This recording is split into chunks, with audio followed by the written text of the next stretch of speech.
आचार्य विद्यासागर जी महाराज ग्वाले हैं। महाराज जी, ग्वाला तो वो कहलाता है जो गायों का पालन करता है, जिसके पास कई सारी गायें होती हैं,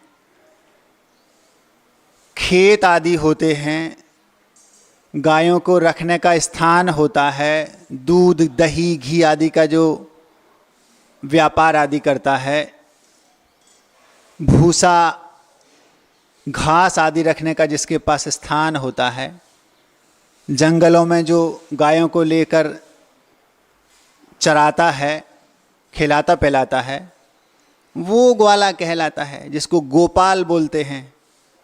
आचार्य श्री के पास तो ऐसा कुछ है ही नहीं, ना भी एक गाय उनके आसपास दिखती है और ना उनके पास कोई घर मकान खेत आदि हैं। फिर आप किस अपेक्षा से उन्हें ग्वाला कह रहे हैं? ग्रंथों में मुनिराज को गाय की उपमा दी गई।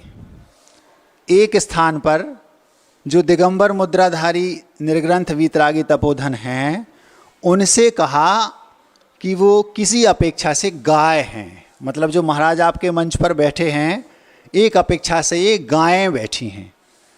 कहाँ कहा महाराज? कौन से ग्रंथ में कहा? जब मुनिराज आपके चौके में आहार लेने जाते हैं तो 5 प्रकार से उन्होंने वहाँ की व्यवस्था बताई, कैसे आहार लेते हैं। एक उन्होंने कहा कि महाराज गर्त पूरण, गर्त का मतलब होता है गड्ढा, आपके चौके में आहार लेने आए तो गड्ढा भरने के लिए, जैसे गड्ढे में आपने मिट्टी भी डाल दी, रेत भी डाल दी, पत्थर भी डाल दिए, पन्नी कागज और कुछ भी डाल दिया, जैसे तैसे वो गड्ढा भर तो जाए। ये एक व्यवस्था हो गई गर्त पूरण। ये मुनिराजों को कहा कि आपको आहार लेने जो भी आपके चौके में आहार लेने महाराज जाते हैं, वो गड्ढा भरने जाते हैं। दूसरा उन्होंने कहा अक्षम रक्षण। वो ये कहलाता है, जैसे आप लोगों की गाड़ी होती ना, उसमें बेरिंग होता, बेरिंग, उस बेरिंग में ग्रीसिंग होती है ताकि वो चू चू ना करे। अगर ग्रीस नहीं होगी, उसमें चिकनाहट नहीं होगी तो आवाज़ आएगी। ऐसे ही पहले बैलगाड़ी होती थी, तो बैलगाड़ी में जो जिसमें जहाँ वो चक्का लगा रहता था, जिस धुरी में, उसमें ओंगन डालते थे। वो ऑयल का अथवा ग्रीस का काम करता था, जिससे वो उसका जो गाड़ी का चक्का है वो चू चू नहीं करता था। तो उन्होंने कहा, हे महाराज, आपको भी चौके में आहार लेने जाना है, जैसे वो उस गाड़ी में ओंगन डाल देते हैं तो उससे वो चू चू नहीं करता, ऐसी आपकी शरीर रूपी गाड़ी चू चू ना करे, इसके लिए आपको ग्रीसिंग करना है। तो वो ग्रीसिंग के लिए आपके चौके में जाते हैं। 2 बातें हो गई, पहली तो गड्ढा भरने के लिए और दूसरी अक्षम रक्षण ग्रीसिंग करने के लिए। एक तीसरा भी वहाँ पर आता है, उसको उन्होंने कहा कि भौरा देखा, भौरा, भ्रामरी वृत्ति। जैसे भौरा किसी फूल पर बैठ गया और उसके पराग को तो चूस लेगा, लेकिन आप उस फूल को कष्ट नहीं होने देगा।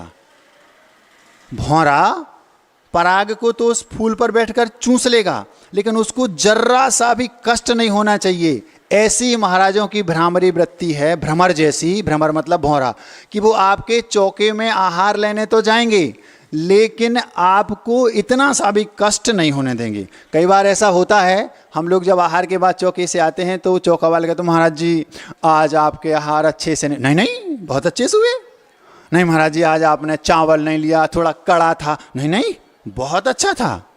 ये हम लोग कह नहीं सकते कि थोड़ा ऐसा था कि वैसा था, कि कच्चा था कि ज़्यादा पक्का था, कि नमक कम था कि ज़्यादा था, कुछ नहीं। कुछ भी हो, क्या कहेंगे? नहीं नहीं बहुत अच्छा था। क्यों? क्योंकि हमें पराग तो चूसना है, लेकिन फूल को कष्ट नहीं होना चाहिए। तो वो फूल आप हैं, आपको कष्ट नहीं देना। क्यों? कोई पैसे थोड़ी लग रहे कि कोई होटल में जा रहा है कि भैया पेमेंट कर दें, कि आप लोग जैसे होटल में जाते हैं ना तो वेटर को डांट देते हैं, फ्री में खा रहे क्या, ऐसा बोल देते। लेकिन हम लोगों के साथ ऐसी स्थिति नहीं है। तो पहली हो गई गड्ढा भरना, गर्त पूरण। दूसरी हो गई अक्षम रक्षण ग्रीशिंग करना, और तीसरी हो गई भ्रामरी वृत्ति। एक और है चौथी, उसको बोलते हैं उद्राग्नि विद्यापन। मतलब वो ये कहलाती है, जैसे अग्नि जल गई कहीं तो आप उस अग्नि में चाहे नाली का पानी डाल दो तो भी वो बुझ जाएगी, और चाहे आप उसमें कुएं का पानी डाल दो तो भी बुझ जाएगी, बोरिंग का डाल दो तो भी बुझ जाएगी, खारा डाल दो तो भी बुझ जाएगी, नीला पीला काला कैसा भी डाल दो तो भी बुझ जाएगी। तो उन्होंने कहा जैसे अग्नि को किसी भी प्रकार के पानी से बुझाया जा सकता है, वैसे ही आपकी उदराग्नि मतलब उदर मतलब पेट में जो अग्नि मतलब भूख लगी है उसको प्रशमन करने के लिए चौके में जाना। वो आपको खारा पानी पिला दे तो भी चलेगा, बरसात का पिला दे तो भी चलेगा, हमारे योग्य जैसा आगम में कहा वैसा होना चाहिए। ये 4 बातें तो हो गई। अब वो 5वीं जो प्रासंगिक है वो क्या है? गौचरी वृत्ति। यहां पर महाराज को गाय की उपमा दी। क्या है वो?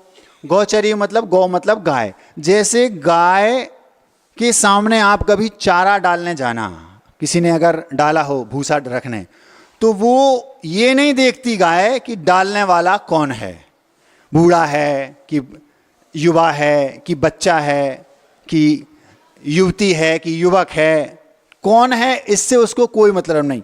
बूढ़ी दादी है कि नई दुल्हन है इससे कोई मतलब नहीं, उसे तो केवल चारे पर दृष्टि है। हम लोगों के लिए आगम में लिखा कि आपको गौचरी वृत्ति होना चाहिए। मतलब उस समय जिस समय चौके में आहार लेने महाराज जा रहे हैं उस समय महाराज गाय के समान हैं।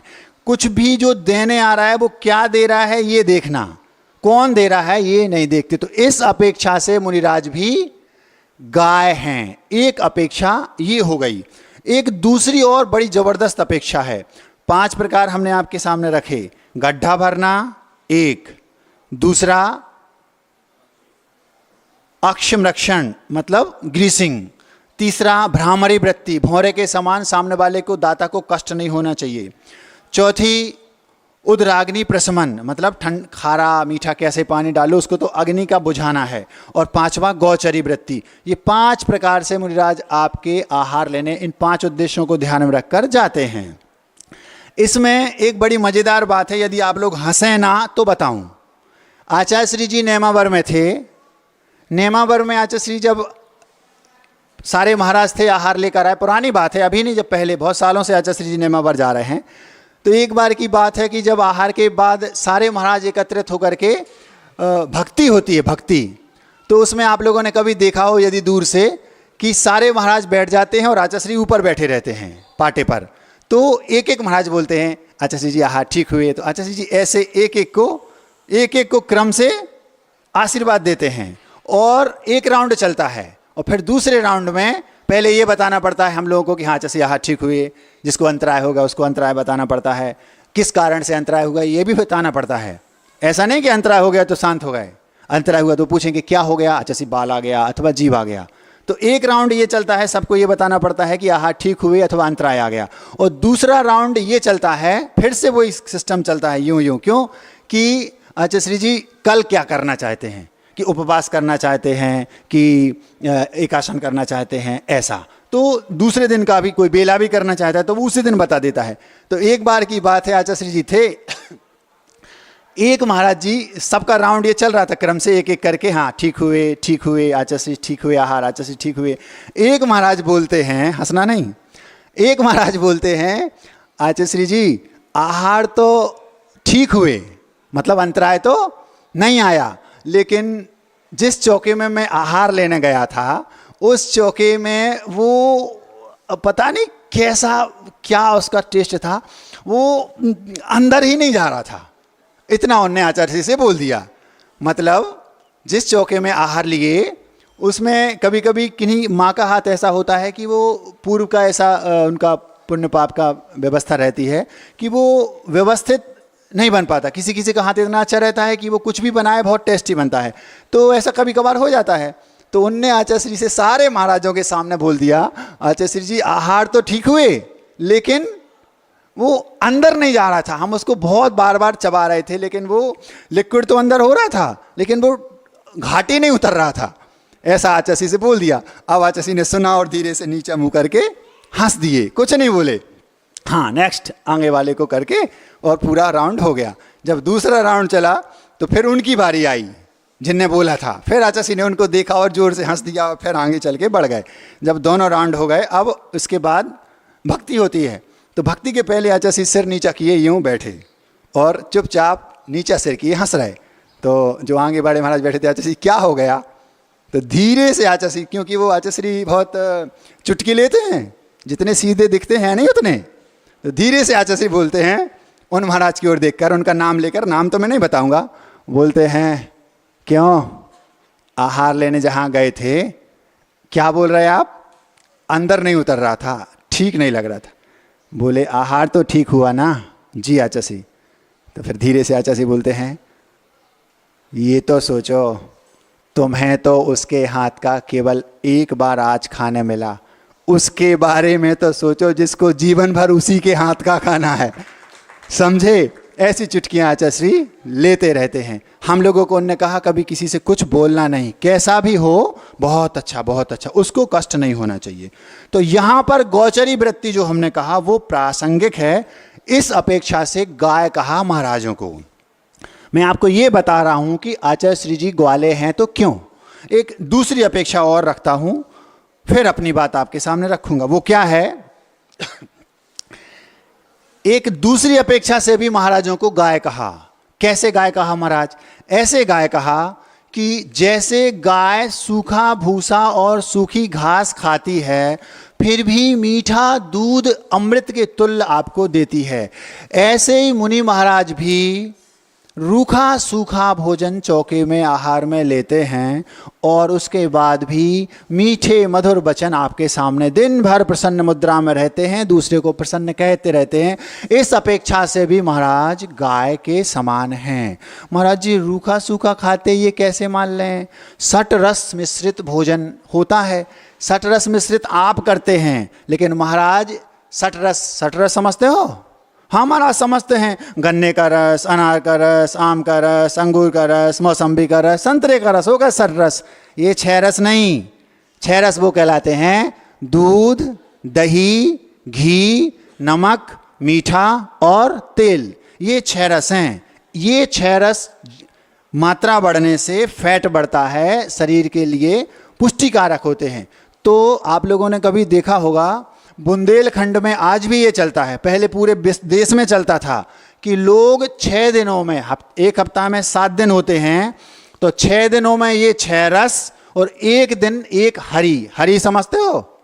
हरी माने भगवान, वो नहीं, हरी मतलब जो सब्जियां होती ना, लौकी, गिलकी, भिंडी, ये, और जो आम पपीता आदि फल होते ये सब हरी में आते हैं। तो पहले क्या करते थे लोग, एक एक दिन एक एक रस का त्याग करते थे। आज नमक नहीं खाएंगे, दूसरे दिन शक्कर नहीं खाएंगे, तीसरे दिन हरी नहीं खाएंगे, चौथे दिन तेल नहीं खाएंगे, पांचवें दिन दूध नहीं खाएंगे, छठवें दिन दही नहीं खाएंगे, सातवें दिन नमक नहीं खाएंगे। ऐसा एक एक दिन का त्याग कर। इसका बड़ा एक साइंटिफिक रीज़न है। उसमें होता क्या है, जैसे ही हम इनका त्याग करके एक एक दिन खाते हैं तो शरीर में उस चीज़ की मात्रा, नमक की मात्रा अनबैलेंस हो गई, तो वो एक दिन नहीं खाएंगे तो वो बैलेंस्ड हो जाएगा। दूध ज़्यादा लेंगे रोज रोज, तो एक दिन दूध नहीं लेंगे तो वो बैलेंस बराबर हो जाएगा। इससे शरीर स्वस्थ रहता है और हमारी जिह्वा इंद्री पर कंट्रोल होता है। मान लो आपको मीठा पसंद है, एक दिन नहीं खाओ, महाराज कैसे खाते होंगे ये सोच लो, तो शरीर भी स्वस्थ रहेगा। नहीं तो फिर क्या होगा, 50 साल के बाद 50 हजारों प्रकार के नए नए रोग आपको हो जाएंगे। आज हो रहे हैं, वो इसी का कारण ये है। पहले लोग स्वस्थ रहते थे, क्यों? क्योंकि वो लिमिटेड भी खाते थे और जैनिज्म के अनुसार खाते थे, जो व्यवस्था दी गई है। तो इस अपेक्षा से जो 7 दिन की 7 रसी हैं, आचार्य विद्यासागर जी महाराज एक एक दिन की रसी नहीं करते। वो केवल इन 7 में से ना तो कोई फल लेते हैं, मतलब आम पपीता अंगूर आदि, ना तो कोई वनस्पति सब्जियां लेते हैं, वेजिटेबल जिसको बोलते हैं, लौकी, गिलकी, ककड़ी आदि, ना कोई ड्राई फ्रूट्स लेते हैं, ना तेल लेते हैं, ना दूध लेते, आजीवन त्याग इन सब का उनका, ना ही नमक लेते हैं और ना ही मीठा गुड़ शक्कर ये कुछ लेते हैं। अब आप सोच लो, इतना रूखा सूखा खाते हैं, केवल दाल चावल रोटी दलिया खिचड़ी, बस इतना रूखा सूखा, वो भी बिना नमक के, बिना मीठे आदि के। और इतना मीठा बोलते हैं कि अगर एक बार भरी सभा में हाओ बोल दें तो सारी सभा झूम उठती है। ये है रूखा सूखा लेते हैं फिर भी मीठा बोलते हैं, मीठे रहते हैं, इतने सुंदर दिखाई देते हैं। 50-55 सालों से एक बार भी नहीं नहाया, और आप लोग रोज डब साबुन से नहाते हैं, फिर भी दिन में 3 बार नहाना पड़ते हैं, फिर भी बदबू आती है। ये है उनकी संयम की सुगंधी। तो इस अपेक्षा से भी मुनिराज को गाय कहा। किस अपेक्षा से? रूखा सूखा खाती है गाय, फिर भी मीठा अमृत तुल्य दूध देती है, वैसे मुनिराज भी रूखा सूखा खाकर मीठे वचन प्रमुदित करते रहते दूसरों को। दोनों अपेक्षाओं से मुनिराज गाय हैं। और इतनी सारे मुनिराजों के जो स्वामी हैं, मुनिराजों को क्या कहा? 2 अपेक्षाओं से गाय। तो जो इतनी सारी मुनिराजों के मतलब गायों के स्वामी हैं, तो जो गायों का स्वामी वो गोपाल, और जो गोपाल मतलब वो ग्वाला। तो यदि मैंने ये कहा कि आचार्य विद्यासागर महाराज ग्वाले हैं, तो क्या गलत कहा? नहीं कहा। इस अपेक्षा से आचार्य श्री जी मुनिराज रूपी गायों के स्वामी हैं, तो वो गोपाल हैं, ग्वाले हैं। अब हम अपनी बात आपके सामने रखते हैं। आचार्य श्री जी ग्वाले सिद्ध हो गए। एक जंगल में आग लग गई, पूरी इतनी भयंकर आग लगी कि चारों ओर सारे पशु मृग आदि जितने भी जंगली जानवर थे वो सब उस आग में झुलस रहे हैं, और वृक्ष भी धू धू करके जलते जा रहे हैं। पास में एक वृक्ष था, उस वृक्ष पर एक व्यक्ति बैठा है, और वो व्यक्ति उस आग में झुलसते हुए लोगों को देख रहा है, और देखते देखते कुछ उसको ये टेंशन नहीं हो रही कि वो थोड़ी देर बाद आग मेरे वृक्ष पर भी आएगी और मैं भी जल जाऊंगा। स्टोपदेश में एक कारिका लिखी, विपत्तिमात मनोमूढ़ा परेशान विनेक्षते दहमान मृगा कीड़े वनांतर तरुस्तवत। ये पूज्यपाद स्वामी ने स्टोपदेश ग्रंथ में लिखा। इसका अर्थ है कि हम दूसरे की विपत्ति, जो सामने वाले की विपत्ति में पड़ा है, दुख में पड़ा है, कष्ट में पड़ा है, उसकी विपत्ति को देखकर हमें ये कष्ट नहीं हो रहा है कि ये विपत्ति कल मेरे पास भी थोड़ी देर बाद आने वाली है। जैसे वो वृक्ष पर बैठा सामने धू धू कर कल जलते हुए वृक्षों को और जानवरों को देखकर जल रहे हैं, ये तो देख रहा है। वनांतर तरुस्तभत, तरु के ऊपर स्थित है और बैठा, वो ये नहीं समझ रहा कि ये विपत्ति आज उनकी है, थोड़ी देर बाद मेरे ऊपर आएगी। उसके दिमाग में ये बात नहीं आ रही। ये हाल दुनिया का है। हम सामने वाला कष्ट में है, सामने वाला परेशान है, ये तो हमें दिखाई दे रहा है, लेकिन हमारे पास ये विपत्ति कल आ सकती है, ये हमें दिमाग में भी ये बात नहीं आती। हम प्रसन्न हैं। आज से 100-150 वर्ष पहले, या यूं कहो केवल 100 वर्ष पहले, एक भी व्यक्ति इस धरा पर नहीं था। महाराज जी क्या कह रहे हैं? आज से 100 वर्ष पहले या अधिकतम 120 वर्ष पहले जो 700 करोड़ की जनता पूरे विश्व में है, एक भी व्यक्ति इस धरा पर नहीं था। क्या कहा? 700 करोड़ की जनता में से एक भी व्यक्ति इस धरा पर नहीं था। ऐसा कैसे कह रहे हैं महाराज? जितने आज हैं वे एक भी नहीं थे। थे तो मनुष्य बहुत सारे, लेकिन सारे के सारे बदल गए। हमारे 100 वर्ष पहले हमारे दादाजी थे, परदादाजी थे। मैं जो कहना चाह रहा हूँ थोड़ी देर में आ रहा हूँ, थोड़ा सा भूमिका बन रही है। हमारे दादा परदादा आदि थे, कोई है? आज से 100-125 वर्ष पहले जितने लोग थे, एक भी है क्या? एक भी घर ऐसा विश्व में नहीं है जिस घर में किसी की अर्थी ना उठी हो। एक भी घर पूरे विश्व में ऐसा नहीं है जिस घर में, जिस परिवार में किसी के घर में किसी का जन्म ना हुआ हो। एक भी घर इस विश्व में ऐसा नहीं है, एक परिवार ऐसा नहीं है जिस घर में, परिवार में किसी के घर में विवाह ना हुआ हो। लेकिन हम आज सुखी हैं और हमारे सामने वाला दुखी है, तो हमें उसको देख करके ये नहीं लगता कि ये विपत्ति हमारे अंदर भी आएगी। किसी के घर में आज कोई व्यक्ति मरण को प्राप्त हो गया, लेकिन हम संवेदना व्यक्त भी नहीं कर पाते। क्यों? क्योंकि ये उसके यहाँ हुआ। हम ये भूल जाते हैं कि ये कल हमारे यहाँ भी तो होगा। किसी के घर में आज शहनाई बज रही है तो हमें ये समझ में नहीं आता कि उसके यहाँ बज रही, हम दुखी क्यों हो रहे। अरे कल हमारे घर में भी बजी थी, अथवा कल बीते हुए कल में हमारे घर में भी बच चुकी है। आज किसी के घर में किसी ने बच्चे ने जन्म ले लिया, उसके यहाँ आनंद मनाए जा रहे हैं, लड्डू बांटे जा रहे हैं। हमारे यहाँ भी सब ने जन्म लिया पहले कई बार, हमने भी हमारे घर में ही तो जन्म लिया था। तो जितनी भी जनता है, ना 100 वर्ष पहले उनमें से कोई एक था और ना अगले 100 वर्ष बाद कोई एक रहेगा।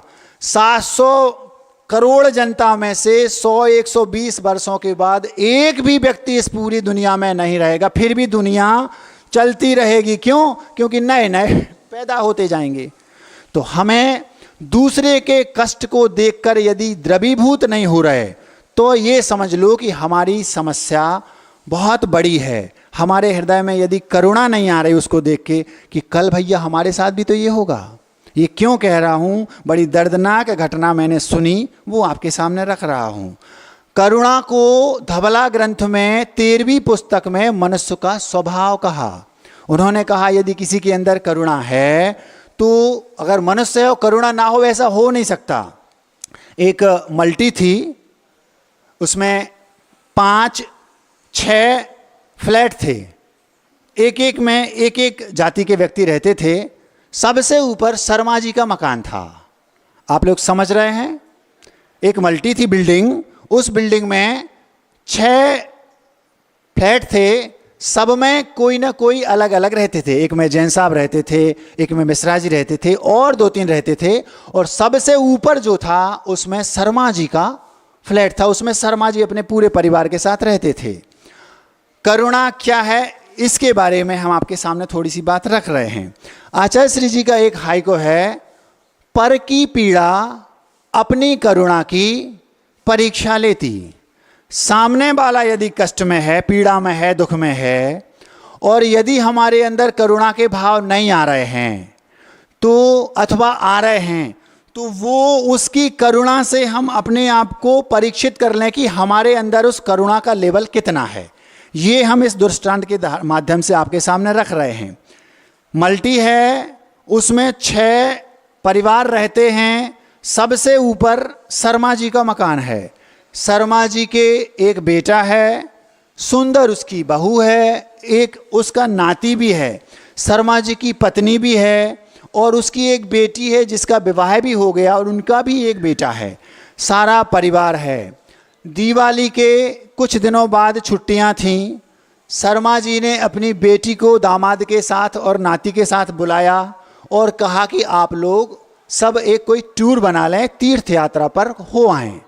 शर्मा जी केवल घर में अकेले रुक गए और सारे के सारे उनके परिवार के लोग एक गाड़ी में बैठ कर के तीर्थ यात्रा पर चल दिए। अब घर में केवल कौन है? शर्मा जी और उनकी पत्नी, मतलब दादी, बेटा, बहू, बेटी और दामाद और उनके बच्चे। सारे के सारे लोग उस गाड़ी में बैठकर तीर्थ यात्रा के लिए निकल पड़े। 5-6 दिन हो गए। अचानक कहानी में ट्विस्ट आया। फोन आया कि वो कश्मीर के आसपास कहीं थे। तीर्थ यात्रा करते करते उनने सोचा थोड़ा सा उस ओर भी मुड़ जाएं, बच्चे हैं। अचानक वो गाड़ी खाई में गिर गई। एक भी व्यक्ति उस गाड़ी में जीवित नहीं बचा, ना दादी, ना बेटा, ना बेटी, ना माँ, ना कुछ नहीं। अब ये बात जब शर्मा जी के कान में पहुंची तो शर्मा जी का क्या हाल हुआ होगा आप कल्पना कर सकते हैं। जिसका भरा पूरा परिवार एक पल में नष्ट हो गया, उस पर क्या बीतेगी आप कल्पना कर सकते हैं। अब उस मल्टी में जो 5-6 परिवार थे, शर्मा जी सबसे ऊपर अपने घर में, काटो तो खून नहीं, इतने दुखी पूछो मत। बार बार मूर्छित हो रहे हैं, फिर गिर रहे हैं। क्यों? क्योंकि सारा परिवार पल मात्र में नष्ट हो गया। सबसे नीचे जो व्यक्ति रहते थे, अब पर की पीड़ा अपनी करुणा की परीक्षा लेती, उन पांचों की परीक्षा उन पर की पीड़ा से हो रही है। मतलब पीड़ा है दूसरे की, लेकिन उन पांचों के अंदर करुणा कितनी है, लेवल कितना है, कितने नंबर, कितने पॉइंट्स, कितने मार्क्स उनको करुणा की अपेक्षा से मिलेंगे, ये पर की पीड़ा से हमें देखना है। सबसे नीचे जो फैमिली रहती थी वो एक बार भी ऊपर चढ़कर नहीं गए शर्मा जी से ये पूछने कि शर्मा जी आप किस स्थिति में हैं, आपका क्या हाल है, आप पर क्या गुजर रही है, एक बार भी नहीं पूछा। इसको हम कहेंगे संवेदना शून्य व्यक्ति, पत्थर दिल जिसको आपको कह सकते हैं, जिसको आप कह सकते हैं। मतलब वो तो दूसरी जाति के थी, अरे भैया दूसरी जाति को थे, मानवता तो थी उनके अंदर, मनुष्य तो थे। महाराज जी हम तो निश्चयवादी हैं, व्यवहार के बिना निश्चय की प्राप्ति होती नहीं। वो व्यक्ति रेत में से तेल निकालना चाहता है जो केवल आत्मा आत्मा रट रहा है। बिना व्यवहार के निश्चय को प्राप्त किया नहीं जा सकता। निश्चय की प्राप्ति ही हमारा लक्ष्य है, लेकिन व्यवहार की गाड़ी में बैठना ही पड़ेगा।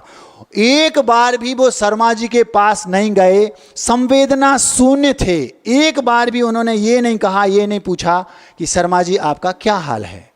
और जो दूसरे थे, एक भी नंबर करुणा के मामले में परीक्षा हो गई, उन्हें नहीं मिला। दूसरे जो थे, दूसरे जो सज्जन, दूसरी फैमिली थी, वो गए, सुबह भी गए, शाम को भी गए, और पूछकर देखकर शर्मा जी का हालचाल पूछकर, अरे शर्मा जी ये तो जगत का स्वभाव है, ऐसा कहकर वापस आ गए। और फिर उसके बाद नहीं गए। क्यों? क्योंकि ये तो सब शर्मा जी होता ही रहता है। इनको 20-25% नंबर हम करुणा के मामले में दे सकते हैं। आपको ऐसा लगता है कि सामने वाले की पीड़ा से, सामने वाले के कष्ट को हम दूर करेंगे तो उसका कष्ट दूर होगा। वस्तुतः वास्तविकता ये है कि सामने वाले का कष्ट दूर नहीं करते, हमें उसकी पीड़ा को देखकर हमारे हृदय में पीड़ा होती है, और वो पीड़ा दूर हम स्वयं की करते हैं। तीसरे व्यक्ति जो गए, वो गए और उन्होंने शर्मा जी से कहा घबराइए नहीं। सुबह भी गए, शाम को भी गए, उनकी व्यवस्था की, थोड़ी देर जो मेहमान उनके यहाँ आए थे रोका, उनकी थोड़ी सेवा शुश्रूषा की, घंटे 2 घंटे बैठे, 2, 4, 6 दिन तक लगातार जाते रहे। ये तीसरे प्रकार के व्यक्ति थे। चौथे एक और सज्जन उसी बिल्डिंग में जो रहते थे, वो गए। उन्हें पता था कि शर्मा जी रिटायर हैं और उन्हें 50,000 रुपया पेंशन मिलती है। वो शर्मा जी के पास गए। जैसे एक बेटा अपने पिता की सेवा करता है, वैसी सेवा वो शर्मा जी की करने लगे और बोले शर्मा जी आप चिंता ना करें, बिल्कुल नहीं घबराएं, आप हमारे पिता समान हैं। लेकिन उनके मन में एक भाव था, शर्मा जी अकेले हैं, 50,000 पेंशन मिलती है, 20-25 हज़ार भी हम इन पर खर्च करेंगे तो 20-25 हज़ार तो हमें बच ही जाएंगे। वहाँ भी उनने अपनी बनिया बुद्धि लगा ली, व्यापार तो होगा। इस अपेक्षा से उन्होंने शर्मा जी की यद्यपि सेवा करने की भावना रखी, लेकिन शर्मा जी समझ गए आपका मंतव्य क्या है। 5वें जो अंतिम थे जैन साहब, वो पहुंचे उनके पास। उन्हें इतनी पीड़ा हो रही थी, इतनी पीड़ा हो रही थी जैसे उनका स्वयं के परिवार नष्ट हो गया हो। सबकी करुणा की परीक्षा हो रही उन एक की पीड़ा से। पर की पीड़ा अपनी करुणा की परीक्षा लेती। ये आचार्य श्री जी का हाई को इस पर ये व्याख्यान चल रहा है। अब जब उन्होंने कहा शर्मा जी घबराइए नहीं, हमारे दादाजी नहीं हैं, आज से आप ही हमारे दादा हैं और हमारा पूरा परिवार आपका परिवार है। आप आज से इस फ्लैट में नहीं रहेंगे, हम अपने फ्लैट में अपने आपके साथ आपको रखेंगे। उनकी खूब सेवा की, खूब शुश्रूषा की। ऐसा कर कर उन्होंने पड़ की पीड़ा को दूर तो किया ही, और साथ साथ अपने अंदर जो उन्हें दर्द हो रहा था, दूसरे के दुख को देखकर जो द्रवीभूत हो रहे थे, उस पीड़ा को, स्वयं की पीड़ा को दूर किया। और करुणा की परीक्षा में 100 में से 100 नंबर पाए। क्यों? उन्होंने उन्हें अपना माना। यद्यपि वो जैन नहीं थे, वो शर्मा थे, लेकिन वो उन्हें अपने घर में लेकर आए, अपने दादाजी जैसी उनको घर में रखा, खिलाया पिलाया, उनकी औषधि आदि उपचार कराया। और 1 दिन नहीं, 2 दिन नहीं, पूरे जीवन भर उन्होंने उन शर्मा जी को अपने घर में रखा और अपने दादाजी जैसा उनका जीवन यापन कराया। अपने बच्चों को समझा दिया, बेटा यही तुम्हारे दादा हैं। वो दादाजी उन बच्चों को साथ में रखकर उन्हें कहानियाँ सुनाते और उन्हें ऐसा लगता जैसे हमारे ही दादाजी हों। अब पीड़ा उनने दूसरे की दूर की, लेकिन उनके दादाजी नहीं थे, ये पीड़ा उनके बच्चों को थी, वो बच्चों की पीड़ा दूर हो गई। उनकी पत्नी को ये पीड़ा थी कि मेरे ससुर नहीं हैं, लेकिन उन दादा को उन्होंने रखा तो उनकी पत्नी को ये नहीं लगा कि मेरे ससुर साहब नहीं हैं। वो शर्मा जी बहुत अच्छे थे, समझदार थे, पढ़े लिखे थे, रिटायर्ड थे। पूरा जीवन शर्मा जी ने उन जैन साहब के यहाँ बिताया। उन्हें लगा ही नहीं कि हमारा परिवार नष्ट हो गया, ऐसा लगा जैसे हमारा ही परिवार हो। पर की पीड़ा दूर की जैन साहब ने, लेकिन यदि दूसरी दृष्टि से देखा जाए तो उन्होंने अपने पिता की जो कमी थी उसको दूर किया, अपनी पत्नी की जो ससुर की कमी थी उसको दूर किया, अपने बच्चों की जो दादाजी की कमी थी उनको दूर किया, और घर में ऐसा माहौल बन गया जैसे हमारे ही सगे दादाजी हों।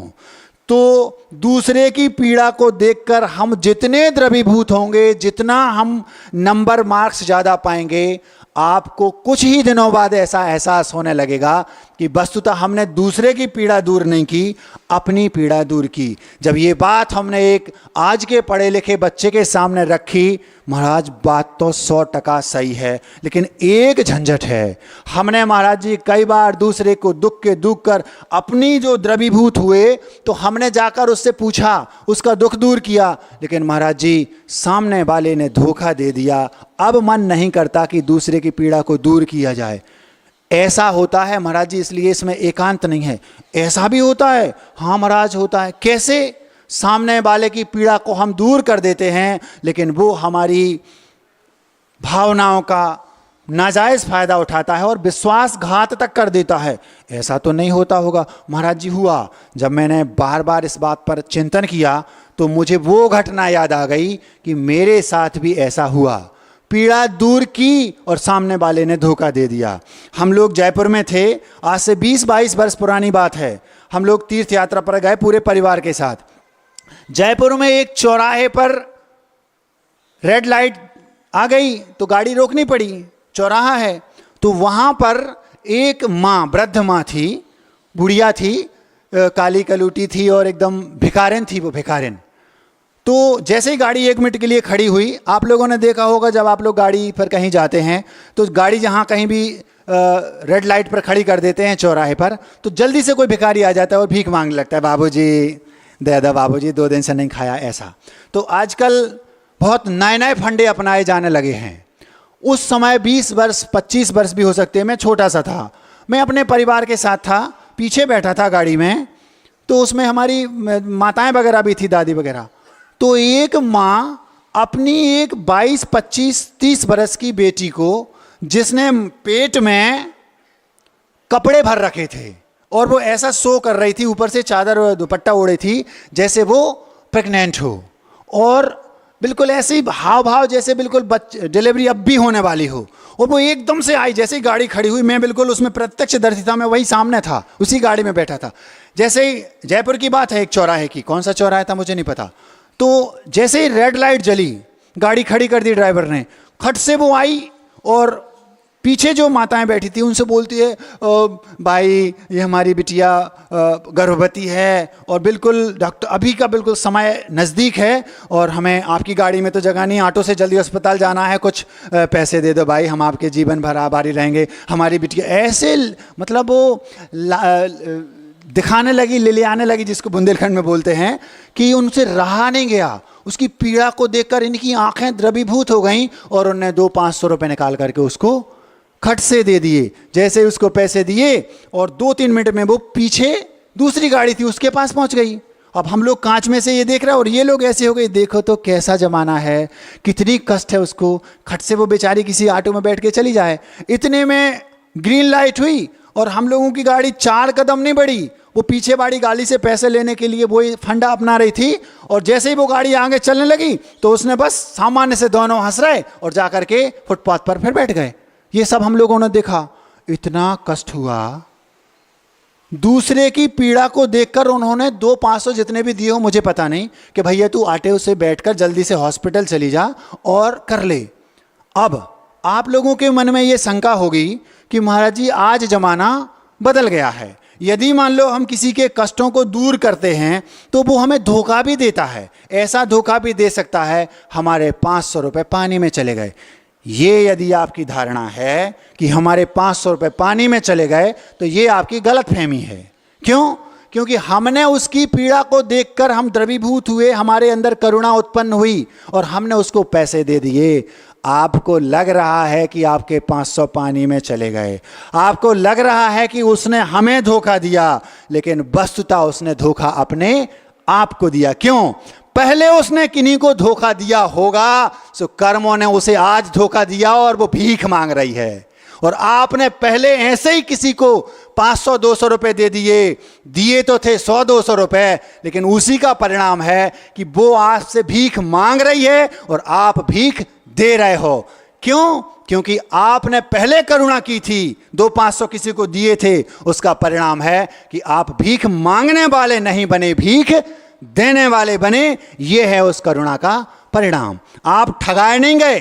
जो आपको ठग रहा है, यदि हम किसी के पीड़ा को देखकर माना कि वो हमें ठग भी रहा है, तो वो देखने में आ रहा है कि हमें ठग रहा है, हम ठगाए नहीं गए। वो 500 आपके पानी में नहीं गए, कर्म देख रहा है। वो 500 आपको अगले भाव में 5 करोड़ बराबर फल देंगे। छोटा सा पुण्य करते हैं तो वो बट वृक्ष जैसा फल देता है, और छोटा सा पाप करते हैं तो वो पाप भी हमें बट वृक्ष जैसा पाप का फल देता है। थोड़ा सा जीवन यहाँ का है, अच्छा काम करोगे करोड़ों लाखों वर्ष तक स्वर्ग में आनंद लूटोगे, सुख देगा वो, क्योंकि हमने थोड़े समय यहाँ अच्छा किया। और बुरा काम करोगे तो लाखों करोड़ों वर्षों तक नरकों में सड़ना पड़ेगा, क्योंकि हमने बुरा काम किया। तो पाप किसी दूसरे की पीड़ा को देखकर पर की पीड़ा अपनी करुणा की परीक्षा लेती। दूसरे की पीड़ा को देखकर यदि हम द्रवीभूत नहीं हुए तो हम करुणावान नहीं हैं। और यदि हो गए और उस बालक का प्रश्न था महाराज जी धोखा दे दिया, धोखा उसने दे दिया, तब भी धोखा नहीं हुआ आपके साथ, आपके साथ तो भला। और उसके साथ क्या होगा? उसके साथ वो होगा कि अभी जो भीख मांग रही है और आगे भाव भाव में उसको ऐसे ही धोखे मिलते रहेंगे। उसको लग रहा है कि मैंने 500 ठग लिए, जबकि वो 5 करोड़ से ठगी गई। ये परिस्थिति बनती है। और जिसके अंदर करुणा भाव हुआ, जिसने अपनी पीड़ा दूर की, जिसकी दूसरे की पीड़ा को देखकर जो द्रवीभूत होता है, उसका वो ही हाल होता है जो उस रानी का हुआ था। उसको सोना नहीं आता था, उसको नींद नहीं आती थी, उस रानी को उस दूसरे की पीड़ा को देखकर कष्ट होता था। इतनी पीड़ा होती थी, सम्यक दृष्टि जीव को किसी दूसरे व्यक्ति की पीड़ा को देखकर यदि अनुकंपा के भाव नहीं आते, दया के भाव नहीं आते, उसके कष्ट को दूर करने के भाव नहीं आते, तो अभी समझ लेना कि वो सम्यक दृष्टि नहीं है। क्योंकि सम्यक दृष्टि जीव का ये पहला लक्षण है, पर की पीड़ा को देखकर वो द्रवीभूत हुए बिना रह नहीं सकता। कौन सी रानी की बात कर रहा है महाराज? ऐसी रानी, ऐसी एक कथानक जिसमें दोनों चीजें एक साथ हैं, विश्वासघात भी और पीड़ा को देख करके द्रवीभूत होना भी। आप लोगों ने वो शायद पढ़ा होगा। एक राजा थे और राजा के एक पुरोहित जी थे। पुरोहित समझते हो? पुरोहित मतलब पंडित। हमारे राजा हैं गुरुदेव, जो धार्मिक अनुष्ठान कराने में अग्रणी रहते हैं राजाओं के, वो राज पुरोहित होते हैं। राजा के पास सारी चीज़ें इसी टाइप की होती है, जैसे राज कवि, राज वैद्य, राज पुरोहित आदि आदि। जैसे आचार्य जी जो प्रतिष्ठा आदि कराते हैं ना, पंचकल्याणक प्रतिष्ठा, वेदी प्रतिष्ठा, तो उनके पास भी एक पुरोहित हैं। आप लोग जानते होंगे, सारी प्रतिष्ठाएं पंचकल्याणक प्रतिष्ठाएं वो ही कराते हैं। ऐसे ही उन राजा के पास एक श्रीभूति नाम के पुरोहित थे। उन पुरोहित का सत्यघोष नाम पड़ गया। वो इतने सत्यवादी थे दिखाने के लिए दुनिया को, कि उन्होंने अपने वस्त्र शरीर पर जनेऊ डाल रखा था। जनेऊ समझते हो? एक 2 धागा होता है, वो पहले पहनते थे, आजकल लोग नहीं पहनते। उस जनेऊ में एक कैंची बांध रखी थी। कैंची इसलिए बांध रखी थी कि मैं सत्यवादी हूं, यदि कोई मुझे झूठा सिद्ध कर दे तो इस कैंची से मैं अपनी जिह्वा काट लूंगा। आप लोग एक बात ध्यान रखना, कोई व्यक्ति यदि आपके नॉर्मल लाइफ में जरूरत से ज्यादा झुक रहा है, नम रहा है, पक्का मानना कि दाल में कुछ ना कुछ काला है। इतना तो ठीक है कि मैं सत्यवादी हूं, लोग मुझे सत्यघोष कहें, लेकिन मैं कैंची साथ में रखता हूं। यदि कोई मेरे असत्य सिद्ध कर दे, मुझे झूठा सिद्ध कर दे, असत्यवादी सिद्ध कर दे, तो मैं अपनी जिह्वा काट लूंगा। इतना कर रहा है मतलब पक्की बात है कि कुछ ना कुछ दाल में काला है। क्योंकि एक व्यक्ति के घर में एक व्यक्ति पहुंचे और उन्होंने माचिस की तीली उठाई हाथ में, और वो तीली धोखे से उनके हाथ में चली गई। घंटे भर, आधे घंटे बाद वो वापस आए, बेल बजाई, ये तीली वापस देने आया हूं। अच्छा, क्यों? मैं किसी की कोई भी वस्तु को रखता नहीं, चुराता नहीं, मेरा अचौर्य व्रत है। इसको अचौर्य व्रत नहीं कहते। पक्का है जिसको माचिस की तीली लौटाने के लिए आया है, इतनी ईमानदारी दिखा रहा है, पक्का है कि दाल में कहीं ना कहीं कुछ काला है। क्योंकि व्यक्ति जरूरत से ज्यादा झुके। आप अपने आसपास, अपने परिवार में, अपने पड़ोस में ये देख लें, कोई व्यक्ति जरूरत से ज्यादा नम रहा है, झुक रहा है, समझ लेना उस पर जल्दी भरोसा नहीं करना। प्रेम सब पर करो, विश्वास कुछ पर करो, और बुरा किसी का मत करो। क्या कहा? प्रेम मतलब मैत्री भाव। मैत्री भाव सब पर रखो, प्रेम सब पर करो, विश्वास कुछ पर करो, सब पर नहीं करो। पहले परख लो। यदि ऐसा दिखा रहा है, इतना बारीकी दिखा रहा है कि हम माचिस की तीली ऑटो से लौट के देने आया, मतलब कुछ ना कुछ वो आगे आपको फंसाएगा, पक्की बात है। कालापन उसके दिल में है, जरूरी है। इतनी समझ होना चाहिए। प्रेम अथवा मैत्री भाव सब पर रखो, विश्वास कुछ पर करो, परखने के बाद, सब पर नहीं करना, नहीं तो धोखा दे देगा। और भरोसा कुछ पर करो, लेकिन बुरा कभी किसी का भी मत करो। उसने माचिस की तीली लौटाई, समझ लो गड़बड़ है। अब वो जो श्रीभूति पुरोहित था, वो अपने जनेऊ में कैंची रखता था ताकि हम जिह्वा को काट देना। पूरे नगर में वो प्रसिद्ध हो गया कि ये तो भैया सत्यघोष है, ये झूठ नहीं बोलते। इतने विश्वसनीय बन गए, किसी भी हद तक उन पर विश्वास किया जाता है। उसी नगर में एक व्यक्ति रहता था। वो व्यक्ति विदेश यात्रा पर अपने पिता के साथ जाना चाहता था कि हम बाहर जाएंगे और रत्न व्यापार करने जाएंगे, रत्न कमा कर लाएंगे। उसने सोचा सबसे ज़्यादा विश्वसनीय व्यक्ति कौन है, तो उसने कहा एक काम करते हैं, ऐसा व्यक्ति ढूंढो जिसके पास हम कुछ अपनी जो सामग्री रखी है मेहनती वो रख दें। 5 उसके पास बहुमूल्य रत्न थे। उसने कहा घर में ना रखा जाए, इन 5 बहुमूल्य रत्नों को पुरोहित के पास रख दो, क्योंकि वो सत्यघोष है, प्रसिद्ध है, सत्य उसका बहुत प्रसिद्ध है। तो जाकर के उसने कहा सत्यघोष जी, श्रीभूति जी, पुरोहित जी, हमारे ये 5 बहुमूल्य रत्न हैं, आप इनको अपने पास रख लीजिए। मैं विदेश यात्रा पर जा रहा हूँ, व्यापार करने जा रहा हूँ, हम लौट कर आएंगे तो अपने वापस 5 रत्न ले लेंगे। ये उसने विश्वास कर लिया। हर एक पर विश्वास नहीं करना, लेकिन उसने सोचा अब इतने प्रसिद्ध हैं तो कर लो। प्रसिद्ध होना बड़ी बात नहीं है, विश्वसनीय होना बड़ी बात है। आप अपनी कसौटी पर कसिए। यदि आपको लगता है कि ये विश्वास के योग्य है तब करिए। पूरी दुनिया उसे विश्वसनीय कहे पर भरोसा मत करना, पहले अपनी कसौटी पर कस लो। उन्होंने बिना कसे, दुनिया के कहने पर उनके पास वो 5 बहुमूल्य रत्न रख दिए और विदेश यात्रा पर चल दिए अपने पिता और पूरे परिवार के साथ। पत्नी और माँ को उसी नगर में छोड़ दिया।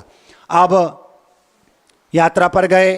6 माह बाद बहुत सारा धन कमाकर वो जहाज में लौट के आ रहे थे, लेकिन इत्तेफाक से पूरा समुद्र तो पार कर लिया और तट पर आकर के वो जहाज डूब गया। सारे का सारा धन जो कमाया था वो, और वो जो उसका नाम समुद्रदत्त था, वो उसका सारा परिवार उस जहाज में डूब करके नष्ट हो गया। और वो केवल समुद्रदत्त कैसे भी उस एक लकड़ी के कोई पाटे आदि पर सहारा लेकर के किनारे पर तय कर आ गया। जाको राखे साइया मार सके ना, कोई बाल न बांका कर सके जो जग बैरी हो। उसकी आयु बची थी, सारे तो डूब गए लेकिन वो बचा रहा। और वो बचा रहा, तो जैसे तैसे करके वो पार आ गया। कई बार ऐसा होता है। आप लोगों ने सांप सीढ़ी देखी? सांप सीढ़ी में हमने देखा जो व्यक्ति शुरुआत में पहले दूसरे सांप से कट जाता है उसको दुख नहीं होता ज़्यादा, लेकिन दुख ज़्यादा उसको होता है जो एक एक खाना चढ़ चढ़ चढ़ के 99 वाले सांप से कटता है और फिर वो सीधा पहली पंक्ति पर, उसको दुख बहुत होता है। कभी भी आपने क्रिकेट देखा? क्रिकेट में आपने देखा होगा कि कोई व्यक्ति 10 पर 20 रन पर आउट हो गया, उसे ज़्यादा दुख नहीं होगा, लेकिन जो नर्वस 90s का शिकार होता है, नर्वस 90s समझते हो? 90 के ऊपर कोई 95 पे, कोई 99 पे आउट हो गया, उसको बहुत दुख होता है। तो वो पूरा समुद्र पार कर लिया, 6 महीने तक पूरी व्यापार किया, करोड़ों धन कमाया और सब लाकर आए और समुद्र पर आकर डूब गया। दुख ज़्यादा तब होता है जब व्यक्ति लास्ट में जाकर के हार जाता है। यही हुआ। अब वो व्यक्ति पागलों जैसा हो गया, पागल तो नहीं हुआ लेकिन पागल जैसा हो गया। क्यों? क्योंकि सारा 6 महीने की पूरी मेहनत एक पल में धूल हो गई। और वो आकर के जब वो वापस आया तो उसने श्री भूति के पास गया कि भैया अब जो कुछ था हट गया, पूरा परिवार डूब गया, जो साथी संगाती थे मित्र वो डूब गए, धन डूब गया, लेकिन अब हम अपने 5 रत्न जो बहुमूल्य रखे हैं वो तो वापस ले लो। जैसे ही वो दूर से देखता है कि वो आ रहा है, उस श्रीभूति को पता चल गया कि इसका नाव डूब गई है। तो अपने साथ जो उसके साथी, क्योंकि आपने देखा होगा जो छुटभइये नेता होते ना, वो 2-4 को तो अपने साथ लगाए रहते, उनको चाय पान कराते रहते और वो उनकी आवभगत करते रहते। ये आज से नहीं चल रहा, ये अनादिकाल से चल रहा है।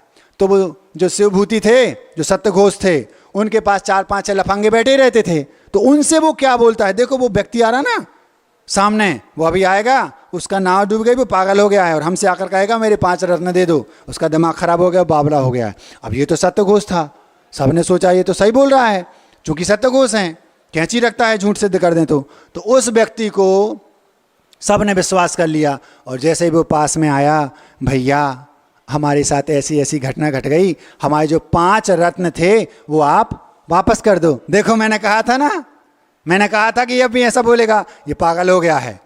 और उसको उनने धीरे धीरे धीरे वो बात पूरे नगर में फैल गई और उसको पागल घोषित कर दिया। आप अगर किसी को पागल घोषित करना चाहें, वो पागल हो जरूरी नहीं है। 100-200 लोग एक साथ हो जाओ और एक किसी को पागल बोलना शुरू कर दो, वो सबसे बोलेगा मैं पागल नहीं हूँ, मैं पागल नहीं हूँ। और वो ये बोलेंगे, सब पागल ये कहते हैं कि मैं पागल नहीं हूँ, तुम पागल हो। फालतू में किसी को पागल घोषित किया जा सकता है। आज यही हो रहा है और उस व्यक्ति को पागल घोषित कर दिया। अब उसके मन में क्या था, उसने तो विश्वास किया लेकिन विश्वासघात करना किया।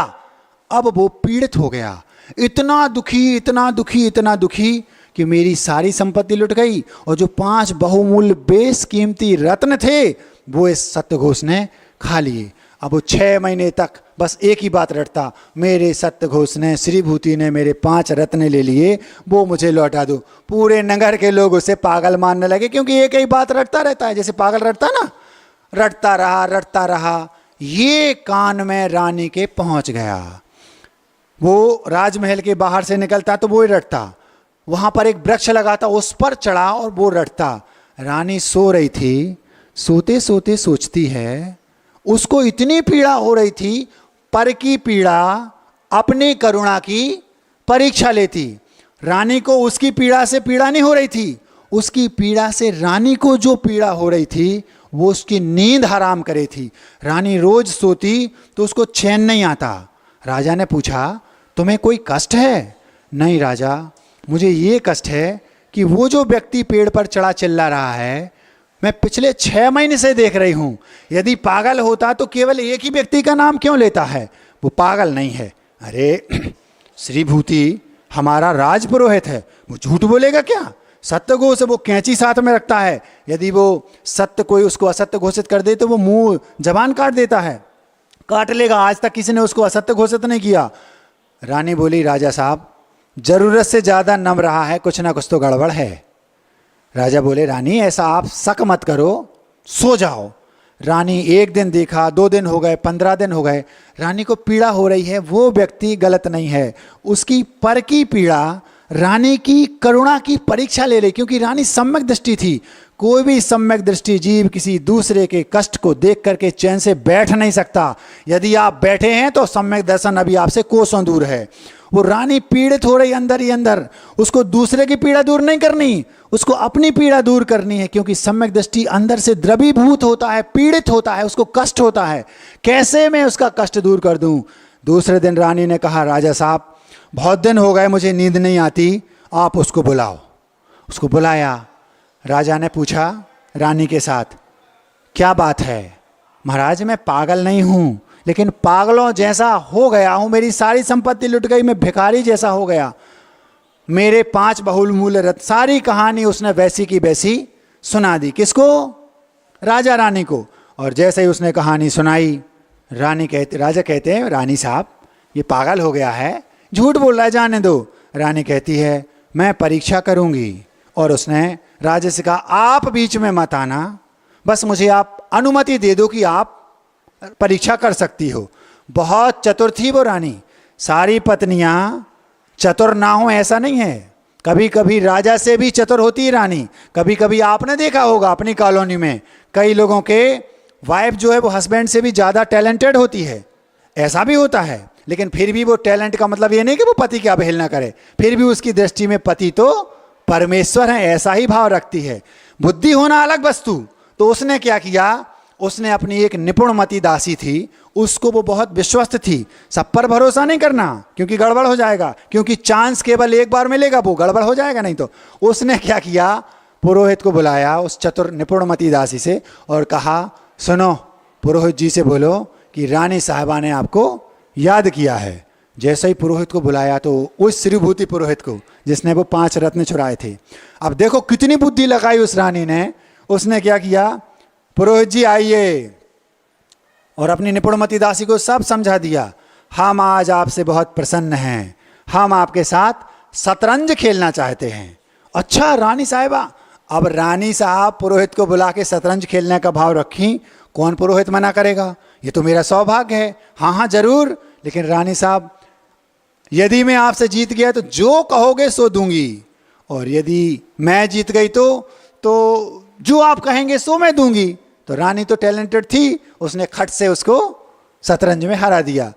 हार गया पुरोहित जी, एक बाजी हो गई, आप अपनी अंगूठी निकाल कर मुझे दे दो। और उसने अंगूठी उसकी जीत ली, और वो अंगूठी पहले से सब निपुणमती को सब समझा दिया था। उसने उस अंगूठी को लिया और धीरे से पीछे के दरवाजे से, ये यहाँ शतरंज की दूसरी बाजी खेल रहे हैं, कौन? रानी और पुरोहित, वो श्रीभूति। और वहाँ पर उसकी पत्नी के पास पहुँची वो निपुणमती और बोलती है, पुरोहित जी रानी साहिबा के साथ शतरंज खेल रहे राजमहल में हैं, उन्होंने अपनी अंगूठी दी है निशानी के लिए और कहा है कि वो 5 रत्न दे दो। अब वो घबरा गई, कैसे दे दूं, ऐसा तो मैं दे नहीं सकती। जैसे ही उसने कहा, खूब उसने अपनी पूरी बुद्धि लगा ली निपुणमती ने, लेकिन उस रानी ने कहा कौन से? उस सेठानी ने कह दिया कौन से रत्न, कोई रत्न वत्न नहीं, मैं नहीं जानती। बोले आपके पतिदेव ने अंगूठी दी है उन्हीं की। हाँ है तो अंगूठी उन्हीं की, लेकिन मेरे पास कोई रत्न नहीं है, ऐसा उससे बोल दिया। वापस थक हार कर वापस आ गई, उसने इशारे में बता दिया रानी को। अब रानी शतरंज खेल रही है, दूसरी बाजी फिर जीत ली, उसका जनेऊ और कैंची। हाँ आप अपना जनेऊ और कैंची दे दो, आप फिर हार गए। तीसरी बाजी की तैयारी चालू है और उसने वो जनेऊ कैंची फिर दिए, अंगूठी जनेऊ और कैंची तीनों दे दी। किसको? निपुणमती दासी को। और वो गई और वहां से उसने देर नहीं लगी और उसने जाकर फिर से कहा, पुरोहिताइन पंडिताइन जी इस बार आपके पति बहुत गुस्से में थे, उनने अपना जनेऊ और ये सत्य वाली कैंची भी दे दी है दिखाने के लिए। अगर आप वो रत्न नहीं देंगी तो अब की बार वो ही आएंगे और आपकी खटिया खड़ी कर देंगे। जैसे ही उससे ये कहा तो वो डर गई और उसने वो 5 रत्न वापस दे दिए। ये थी रानी की बुद्धिमत्ता। अब जैसे ही वो रत्न दिए तो अब उसको ये भी क्लियर करना है कि तुम्हें जो रत्न, जो उस व्यक्ति को बुलाया जो पागल था, कि ये तुम्हारे हैं कि नहीं। तो बस उसने उसको बुलाया और सामने कई सारे रत्नों में उन 5 रत्नों को मिलाकर कहा, क्या इनमें तुम्हारे रत्न हैं? हाँ सभी हैं तो सब ले लो। नहीं मेरे तो केवल 5 हैं, और उन 5 सारे रत्नों में से जो हों ले लो। उसने वही 5 उठाए और रख लिए। अब यहाँ पर जैसे ही राजा को बताया, उस पुरोहित को बुलाया, उसका सिर नीचा हो गया। दाल में काला था, क्योंकि वो कैंची रख रहा है, जरूरत से ज्यादा नम रहा है। पर की पीड़ा अपनी करुणा की परीक्षा लेती। रानी को पर की पीड़ा से अपनी करुणा उत्पन्न हुई और उसने 100 में से 100 नंबर पाए उस करुणा के कारण, और उसने न्याय कर दिया। और वो जो जिसने विश्वासघात किया, दोनों चीजें एक साथ हो गई कि एक तो उसको करुणा आई, पर की पीड़ा देखकर करुणावान हुई वो रानी, उसने अपना करुणा, अपनी दूर की पीड़ा पर की भी की, और जिसने विश्वासघात किया उसके साथ क्या हुआ, तो राजा ने उसको बुलाया, काला मुख किया, गधे पर बैठाया और अपने मल्ल से मुक्के भी लगवाए और उसको इतनी पिटाई की और गांव से बाहर निकाल दिया, और बाहर जाकर के वो प्राणांत भी हो गया।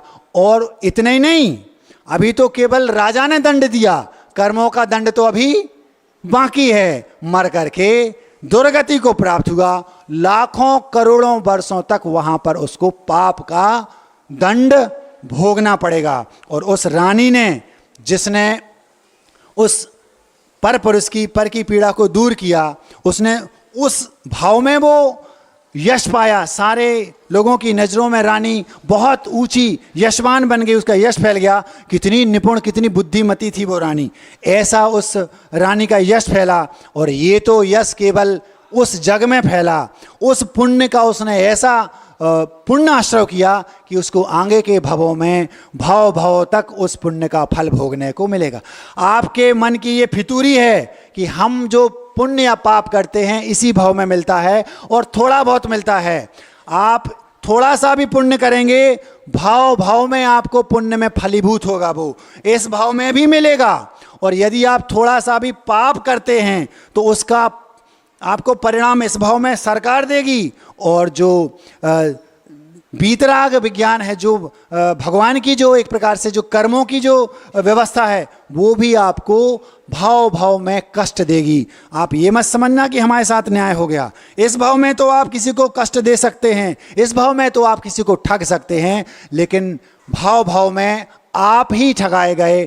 ये अपने मन में दृढ़ विश्वास आस्था जगा लो, हमसे दूसरा ना ठगा जाए, हम किसी को ना ठगें। कोई हमें 100 बार ठग ले कोई बात नहीं, हम एक बार भी नहीं ठगाए जाने चाहिए।